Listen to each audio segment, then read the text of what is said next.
ಪರಾಕ್ರಮದಿಂದ ನಾನು ಯುದ್ಧ ಮಾಡುತ್ತೇನೆ ಎನ್ನುವ ನಿರೀಕ್ಷೆ ನನಗಿರಲಿಲ್ಲ.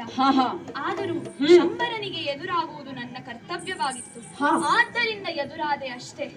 ನಂತರ ನೀವು ಚೇತರಿಸಿಕೊಂಡಿರಿ, ಅದೆಲ್ಲ ಆಯಿತು ಬಿಡಿ. ಆ ಕ್ಷಣದಲ್ಲಿ ನೀನು ಬೆಚ್ಚಿ ಹೋದೆ, ಬೆದರಿ ಹೋದೆ ಅಂತಾದ ಏನಾಗ್ತಿತ್ತು? ಒಮ್ಮೆ ಯೋಚಿಸು. ಒಮ್ಮೆ ಬೆಚ್ಚಿದ್ದು ಸತ್ಯ, ಆದರೆ ಶಂಬರನಿಗೆ ಎದುರಾದೆ.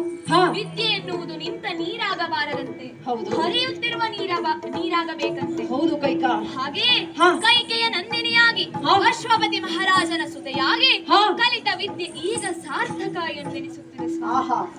ಮೆಚ್ಚಿದ ನೀವು ನನಗೆ ವರವನ್ನೀಯುತ್ತಿದ್ದೀರಿ. ವರಗಳೇಕೆ ನನಗೆ ಸ್ವಾಮಿ? ಒಬ್ಬ ವರವನ್ನ ಬೇಡುತ್ತಿದ್ದಾನೆ ಎಂದರೆ ಅವನಿಗೆ ಏನಾದರೂ ಕೊರತೆಗಳಿರಬೇಕು.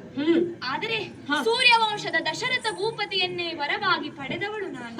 ನನಗಿನ್ನೇಕೆ ವರ ಸ್ವಾಮಿ?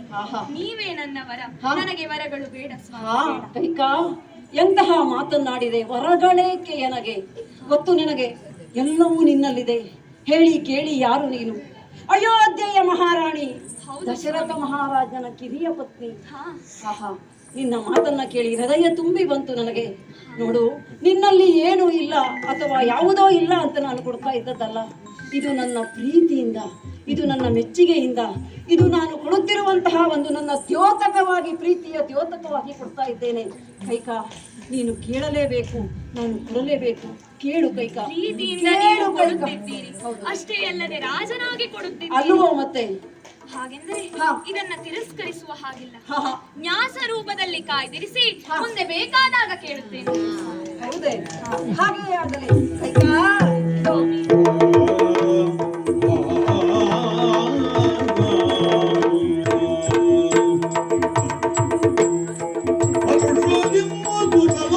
ನಿಮ್ಮ